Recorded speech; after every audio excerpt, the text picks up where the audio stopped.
Yes, sir, yes, sir, yes, sir. We got low. Legend of winning. Is Kevin Durant destroying his legacy? Let's see what he has to say. And there's a possibility, ironically, that Kevin Durant finds himself in the exact same situation he was trying to remove himself from back in OKC. On a roster that is overly dependent on his skill set, him clocking in 40+ minutes a night.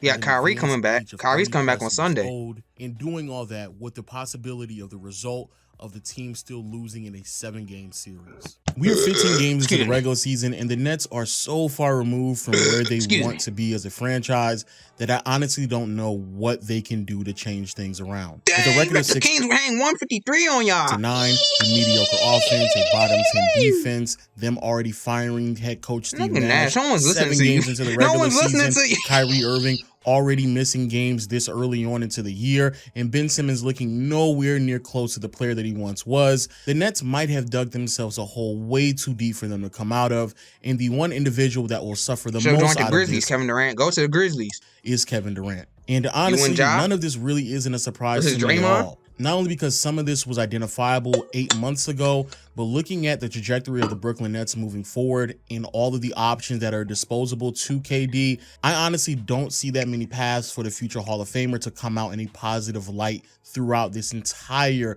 messy, dysfunctional, and disorganized situation. Bro, you getting clamped up and I by know Bullock? I may come across as a bit hyperbolic, but please, Steve Nash can't believe it. Now, Steve Nash even can't believe it. In the room, and that is, you saw that clip of Ben Simmons fouling out and KD was yelling at him. Then he went to the sideline. Steve Nash was just smiling at him. Kevin Durant doesn't want to be in Brooklyn. Now, of course, there are. He don't know what to do. My coach is smiling at me. My best player is cursing me out. For obvious reasons that would help anyone come to this conclusion, like who in their right mind would want to spend their last few years of their primes on a team that isn't contending? And of course, there are the trade demands that were made during the offseason as well. However, what I want to point out is why all of this shouldn't be a surprise to anyone, because the same reasons why he wants out of Brooklyn are the same reasons why he left OKC. See, back in 2017, Durant made some posts on Twitter that were very revealing and brutally honest. Now, normally I wouldn't put that much credibility on what a public figure may have said in a public forum because, of course, they have an image to uphold. However, this situation is a tad bit different because he mistakenly assumed that he was on his burner account, but sadly he wasn't, and it went up on his official verified Twitter account. So when a Twitter user prompted the question, give me one legitimate reason for leaving OKC other than getting a championship, Kevin Durant, again believing that he's on his burner, replied, no, he wasn't. He didn't like the He's a part. I think he wasn't on his burner. I think he was just speaking in third person, like The Rock back in the day. Or playing for Billy Donovan. His roster wasn't that good. It was just him and Russ. Durant then continues, imagine taking Russ off that team. See how bad they were? KD can't win a championship with those cats. And just for all these skeptics out there who may believe that he was hacked, Kevin Durant would then give a much more direct approach to this line of questioning on the All. See, Kevin Durant's even getting Russell Westbrook his credit. He gave a very clear explanation of his quorums with the organization in OKC as well as the roster. With OKC, I played with a lot of athletes. I didn't play with a lot of skill guys, not like shooters, ball handlers.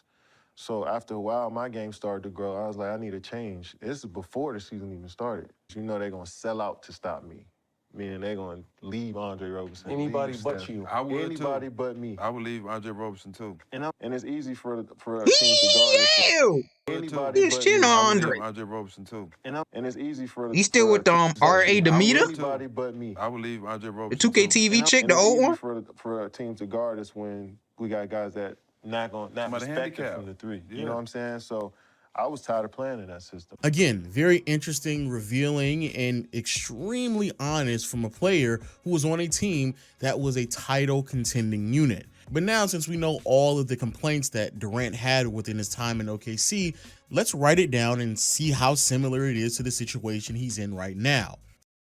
Yeah, he's sponsored by Northwestern. Mute.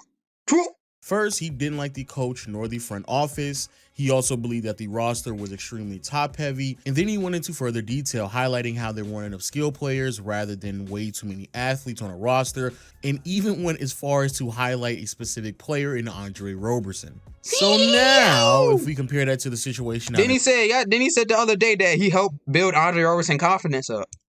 Brooklyn, Durant has already been on record claiming that he did not want to return unless Steve Nash and Sean Marks lost their jobs. So it's fair to say that he didn't like the coaching nor front office. It's also undeniably true that the Brooklyn Nets are one of the more top-heavy teams in the NBA, as we've seen numerous times throughout the past 2 to 3 years now what this roster looks like when Kyrie Irving is not available. And when it comes to the makeup of the roster so far this year, fair enough, you could easily argue that there's more three-point shooters on this team than there was in OKC with Seth Curry and Joe Harris. However, the team is still constructed in a way in which they have to overly depend on the shot creation of Kevin Durant. And also you have the non-skill players like Nick Claxton and certainly Ben Simmons that will hinder any type of floor spacing that Durant needs to operate in so he can be a quality scorer. So ironically, you could easily make the argument that after all of these years since his time in OKC, KD has found himself right back in the exact same situation. Leaving the game early. OKC, before the fans even leave. KD has found himself. Kevin Durant leaving the game early. He's not even injured. He's leaving before these fans. In the exact same situation. But if anything, it could be worse because unlike the Thunder, the Brooklyn Nets have been and are still one of the worst defensive units in the NBA, which definitely wasn't a problem within his time in Oklahoma City. Now you may be thinking to yourself, Lo, all of that sounds great, but how exactly does any of this impact Kevin Durant's legacy? Well, it's pretty simple. If Durant back in 2016 was able to identify the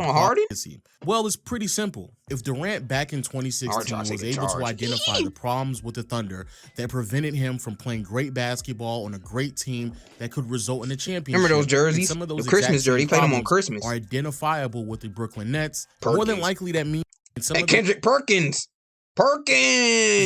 You know everything about Durant and Westbrook, do you? Just because you played with them. Identifiable with the Brooklyn Nets. More than likely that means those Clippers jerseys, the blue ones with the sleeves. Very clear ceiling of what this Nets team Matt Barnes. They're all at ESPN. How come everyone in this hollers at ESPN now? A very clear ceiling of what this Nets team can accomplish. And if Durant everyone was not able to win a ESPN. championship within his time in OKC, he also believed that the playing style and the coaching in Oklahoma City Thunder was not Dwight Howard's good in enough, China. too rudimentary, and he wanted something a bit more advanced to complement his style of play a bit more. This dude's guarding out the league. Things, and that roster, I think everyone can agree upon, was better than what we are witnessing right now. Then there's absolutely no way that he truly believes that this team can compete for any deep postseason run in the near future. And to make it worse, Brooklyn can't even make any real improvements on the roster either. The reason why we know this is because with Seth Curry and Kyrie Irving coming off the books for the following year, the Nets have already committed $139 million to this team. So after they sign Kyrie, the Nets will clear $150 million. Imagine if Durant didn't sign that contract stitch in August 2021. Imagine if he didn't sign that contract stitch. He probably would have been a free agent right now. Or in the offseason. $1 million. You think he'll still be on the Nets if he didn't sign that contract extension last summer, August 2021? Committed to this roster. And again, that doesn't even account to what they may have to give Seth Curry to retain him.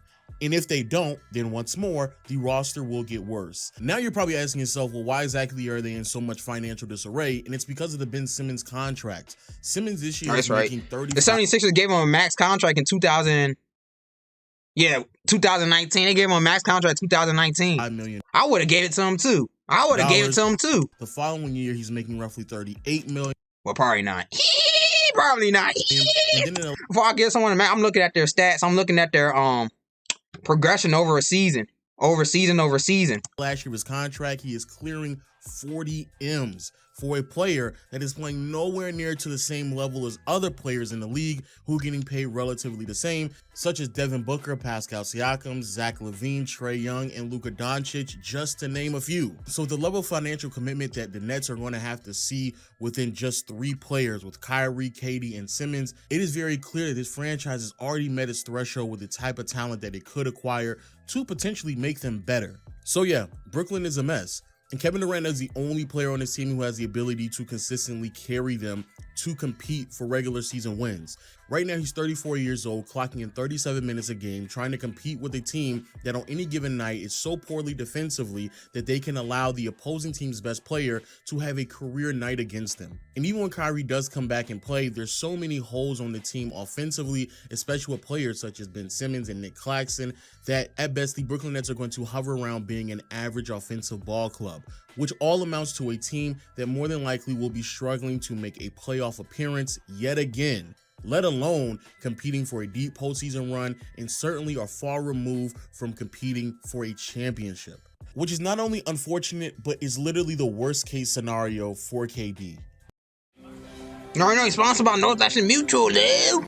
As we all know, KD is one of the greatest players who ever touched a basketball, a resume so luxurious that he can easily make the argument. KD is one of the greatest players who ever touched a basketball, a resume so luxurious that he can easily make the argument that he is one of the top 20 players the association has ever seen.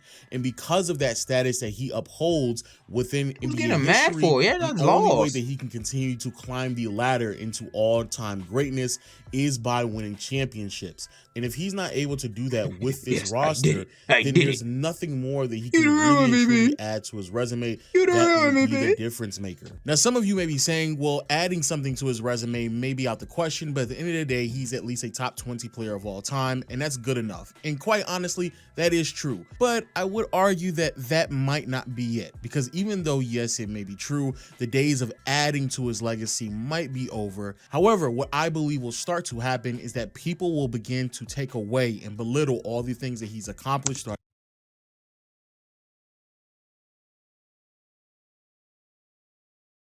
That's old head. He even knows he's an old head. And unfortunately, called all the already old taken heads. the first step in that direction. He's an old That first head. step was the Golden State Warriors winning a championship last year. And honestly, I don't think I have to go into that much details about this. Not only is Golden State winning a championship, reestablishing who they are as a dynasty, but it irrefutably proves that they could win a championship. Oh, yeah, Kevin Durant said he got mad. He felt some type of way. That's why he requested trade too, because Warriors won a championship without him. With or without KD. Furthermore, in the process of doing so, not only did Curry play great and the Warriors end up beating the same team that knocked out Kevin Durant in the first round, but also KD's replacement was Andrew Wiggins, the same player who was viewed as overpaid, a bust, and did not contribute to winning basketball, was turned into not Actually, D'Angelo Russell. Then they traded Russell for Wiggins. only an all-star last year, but arguably the second best player on a championship caliber roster. Further proving that the Warriors not only didn't need KD, but it shows the wonders of what that roster, what that organization, and what that system can do for anyone.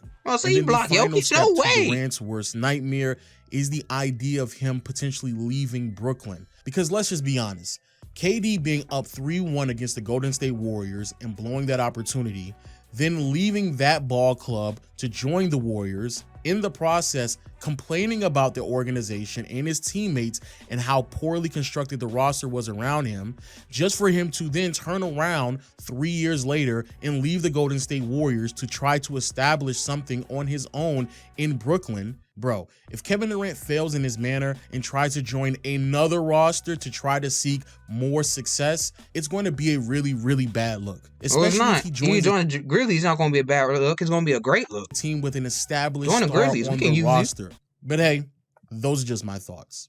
Please let me know in Jackson. Know what you think about the video in the comment section below. You get trade ball hog. We'll give you ball hog. This is no hate to Kevin Durant, but I just feel like he's in one of the toughest positions I've ever seen any NBA player be in my entire life. But let me know again in the comment section below. Make sure you hit the subscribe button and notification bell, and I'll see you all next time. Peace. Thanks for watching.